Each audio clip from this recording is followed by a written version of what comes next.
Magandang hapon po sa inyong lahat. Gusto ko lang pong mag-react dito po sa allegation ni Madriaga na nagdala siya ng duffel bag na may lamang pera sa Nomu. Now, bakit ko kailangan kong mag-react? Kasi po yung Nomu, ang may-ari niya yung asawa ko eh. So, na-implicate kami. Ang dami yung mga message niya natatanggap. Kesyo, pinapakain daw niya kami sa pamilya namin galing sa duffel bag. Meron pa makapunta daw ng Nomu, baka maambunan daw ng pera. So, I'd like to clarify kasi wala naman kaming kinalaman dito. No? Again, with respect to other allegations, I couldn't care less because I have no personal knowledge about those. Dito lang kailangan kong linawin talaga.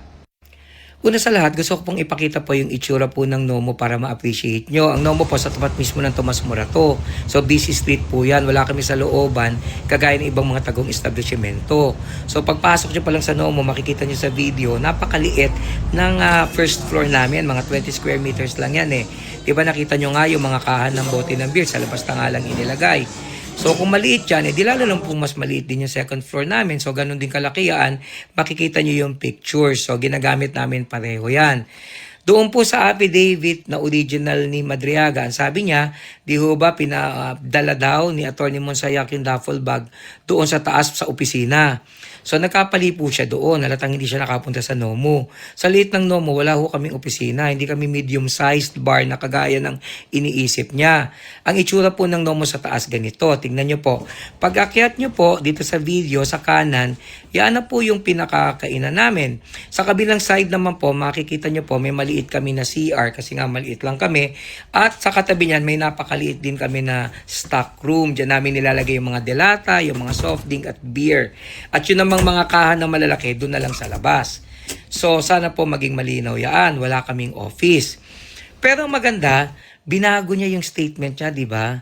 Ang sabi niya, ano pala, umakyat lang daw siya sa taas, sinalubong siya ng tao na galing sa kwarto. So ito po yung itsura ng hagdanan namin. Tignan nyo, napakakipot, napaka-uncomfortable niyan. Pangalawa, di ba, sabi niya may sumalubong sa kanyang galing sa kwarto. Eh wala nga kaming kwarto, nakita niya stock room, meron kami. Ngayon yung mga pilosopo sasabihin, di attorney, malay mo yung kwarto, ibig niya sabihin stock room. Hindi po posible yon. Alam niyo kung bakit?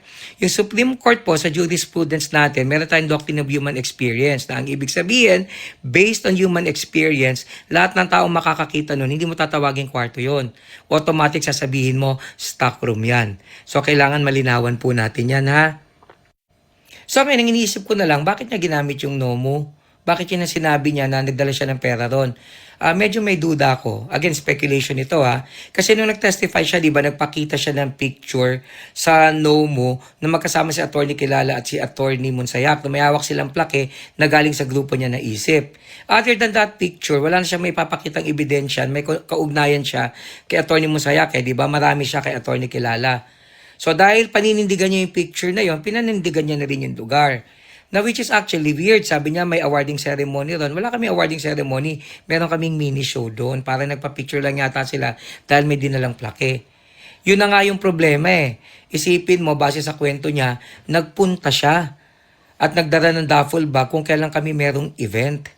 Diba siya nga nagsabi, comedy bar, hindi naman kami comedy bar eh. Maisip mo na comedy bar na yon kasi nung time na yon may show kami.